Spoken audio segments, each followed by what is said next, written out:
ನಾವು ಕೆಜಿಗಪ್ಪ ಎಲ್ಲ ಗ್ರಾಮಸ್ಥರು ಇಲ್ಲಿ ಬಂದಿದ್ದೀವಿ ಇವತ್ತು. ಕೆಜಿಗಪ್ಪ ಗ್ರಾಮಸ್ಥರು ಮಧು ಬಂಗಾರಪ್ಪನವರು ನಮ್ಮ ಕೆಜಿಗಪ್ಪ ಗ್ರಾಮಕ್ಕೆ ಅಭಿವೃದ್ಧಿ ಕೆಲಸಗಳನ್ನು ತುಂಬಾ ಮಾಡಿಕೊಟ್ಟಿದ್ದಾರೆ. ಎಲ್ಲಾ ಜಾತಿ ಜನಾಂಗವನ್ನು ಸಮಾನವಾಗಿ ತಗೊಂಡೋಗಿದ್ದಾರೆ. ಅವ್ರ ಜೊತೆಗೆ ಮಧುಬಾಬು ಜೊತೆಗಿದ್ದು 20 ವರ್ಷಗಳಾಯ್ತು. ಸಮಾಜವಾದ ಪಕ್ಷದಿಂದ ಇಲ್ಲಿವರೆಗೂ ಅವ್ರ ಜೊತೆಗೆ ಬಂದಿದ್ವಿ. 4 ಬಾರಿ ಬೂತ್ ಅಧ್ಯಕ್ಷನಾಗಿ ಈ ಸರಿ ಸೊರಬ ತಾಲೂಕು ಜಂಟಿ ಕಾರ್ಯದರ್ಶಿಯಾಗಿ ಮಧುಬಾಬು ಆಯ್ಕೆ ಮಾಡಿದ್ದಾರೆ. ನಾವು ಅವ್ರ ನಿಷ್ಠೆಯಿಂದ ಇಷ್ಟು ವರ್ಷ ಕೆಲಸ ಮಾಡ್ಕೊಂಡು ಬಂದಿದ್ವಿ.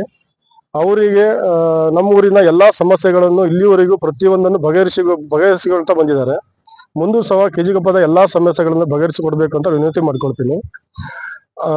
ಆ ನಂತರ ಮುಖ್ಯಮಂತ್ರಿಗಳ ಡಿ.ಕೆ. ಶಿವಕುಮಾರ್ ಅವರಿಗೆ ಇಡೀ ಕೆಜಿಗಪ್ಪ ಗ್ರಾಮದಿಂದ ಹೇಳುವುದೇನೆಂದರೆ, ಮಧುಬಂಗಾರಪ್ಪನವರು ಶಿಕ್ಷಣ ಮಂತ್ರಿಯಾಗಿ ಮತ್ತೆ ಮುಂದುವರಿಬೇಕು. ಶಿಕ್ಷಣ ಸಚಿವರಾಗಿ ಹಿಂದಿರುವಾಗ ಕ್ರಾಂತಿಕಾರಿ ಬೆಳವಣಿಗೆಯನ್ನು ಮಾಡಿದ್ದಾರೆ. ಹಿಂದಿನ ಎಲ್ಲಾ ಸಚಿವರಿಗಿಂತಲೂ ಮಧುಬಾಬು ಒಂದ್ ಹೆಜ್ಜೆ ಮುಂದೋಗಿ ಶಿಕ್ಷಣ ಕ್ರಾಂತಿಯನ್ನು ದೊಡ್ಡ ಮಟ್ಟದಲ್ಲಿ ಬದಲಾವಣೆಯನ್ನು ಮಾಡಿದ್ದಾರೆ.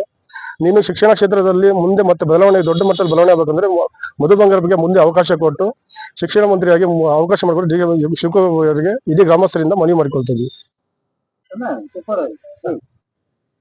ಎಲ್ಲರಿಗೂ ನಮಸ್ಕಾರ. ನಮ್ಮ ಶಿಕ್ಷಣ ಸಚಿವರಾದಂತಹ ಮಧು ಬಂಗಾರಪ್ಪನವರು ನಮ್ಮ ಕೆಜಿಕೊಪ್ಪಗೆ ಸಾಕಷ್ಟು ಅನುದಾನವನ್ನು ಕೊಟ್ಟಿದ್ದಾರೆ. ಅದು ಕೂಡ ನಮ್ಮ ಕೆಜಿಕೊಪ್ಪ ಗ್ರಾಮಕ್ಕೆ ಯಾವ ರೀತಿಯಲ್ಲಿ ಅನ್ಯಾಯವಾಗದಂತೆ ನಮಗೆ ಎಲ್ಲ ರೀತಿಯಲ್ಲಿ ನಮ್ಮ ಯಾವುದೇ ಕಷ್ಟ ಸುಖ ಬಂದು ಕೂಡ ಎಲ್ಲದನ್ನು ಬಗೆಹರಿಸಿಕೊಡ್ಬೇಕಂತೇಳಿ.